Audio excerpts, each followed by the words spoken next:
Bagaimana kabarnya anak-anak? Semoga kalian dalam keadaan baik-baik saja.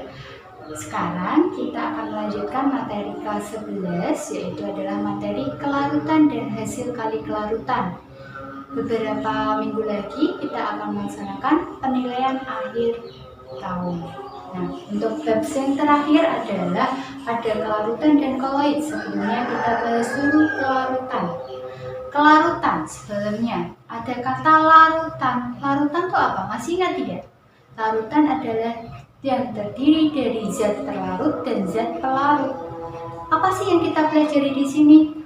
Pernahkah kalian mencoba mengaduk gula di dalam air panas? Dan pernahkah kalian mengaduk gula di air dingin?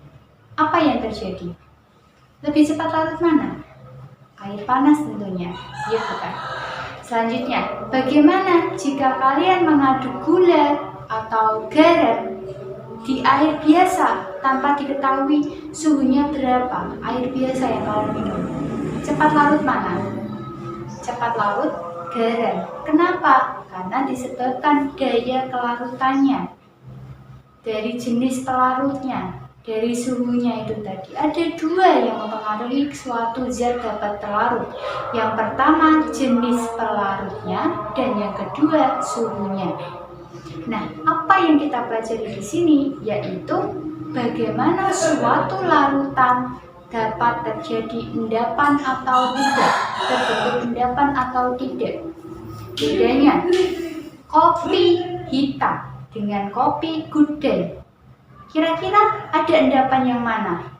Kopi hitam. Kenapa? Karena di dalam kopi hitam tidak tercampur zat yang ada yang larut semua.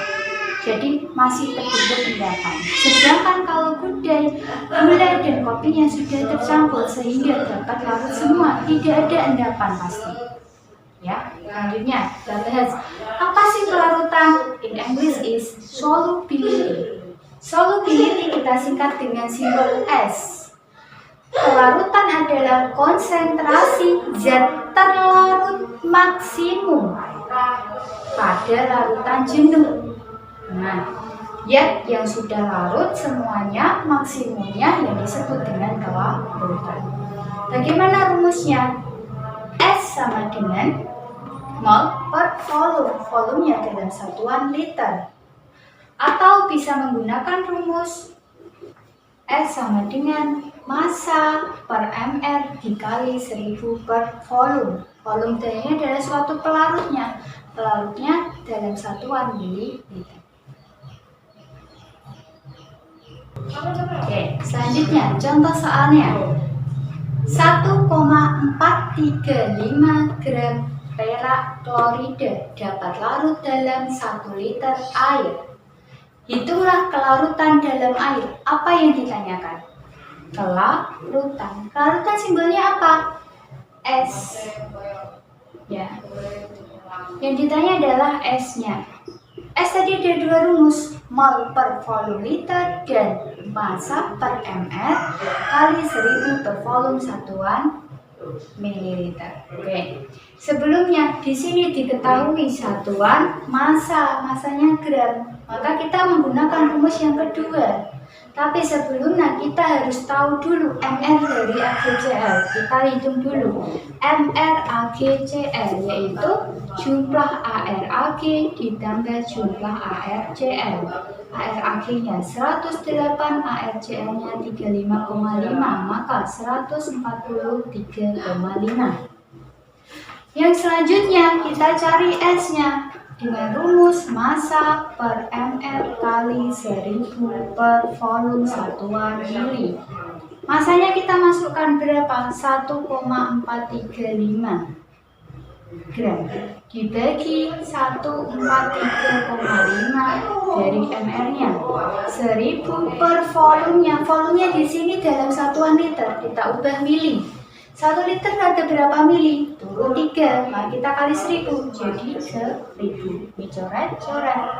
Maka 1,435 dibagi 143,5 hasilnya adalah 0,01 atau 10 pangkat min 2. Satuannya apa? Mol per liter. Mol per liter. Selesai. Oke, di sini adalah untuk tugas kalian dengan dua rumus tadi. Tugas yang pertama ditanyakan kelarutan dari NaCO2. Tugas yang kedua kelarutan dari Ag2Cl2O7. Silakan dicatat dan dikerjakan.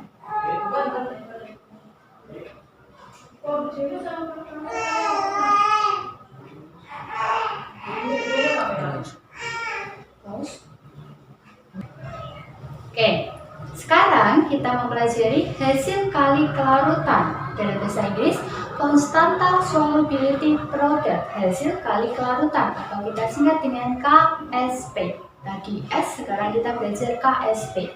Apa sih KSP? Hasil kali konsentrasi ion-ion elektrolit larutan jenuh yang sukar larut yang masing-masing dipangkatkan koefisien. Contoh soalnya, tentukan rumus KSP-nya. Ini baru rumusnya. Ada suatu AgCl dilarutkan dalam suatu larut. Maka bagaimana ionisasinya? Ag plus dan Cl min. Bagaimana KSP AgCl? Ingat, konsentrasi dipangkatkan koefisien. Konsentrasinya ada konsentrasi Ag plus berapa koefisiennya? 1. Bisa ditulis. Dikali konsentrasi Cl min berapa koefisiennya? 1. Maka rumus KSP AgCl adalah Ag plus dikali Cl min. Bagaimana dengan Ag2Cr2O4? Ionisasinya adalah Ag plus dan Cr2O4 2 min. Ada berapa Ag di sini? 2. Ada berapa CrO4 di sini? 1. Bagaimana rumus KSP-nya? Ag2 Cr2O4 sama dengan konsentrasi Ag plus berapa koefisiennya?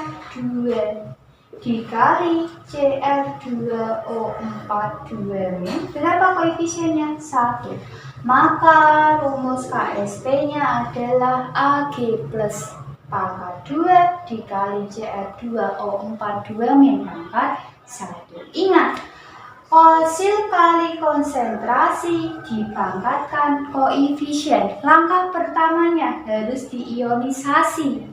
Yang kedua harus disetarakan jumlah ion yang di kiri dengan jumlah ion yang di kanan.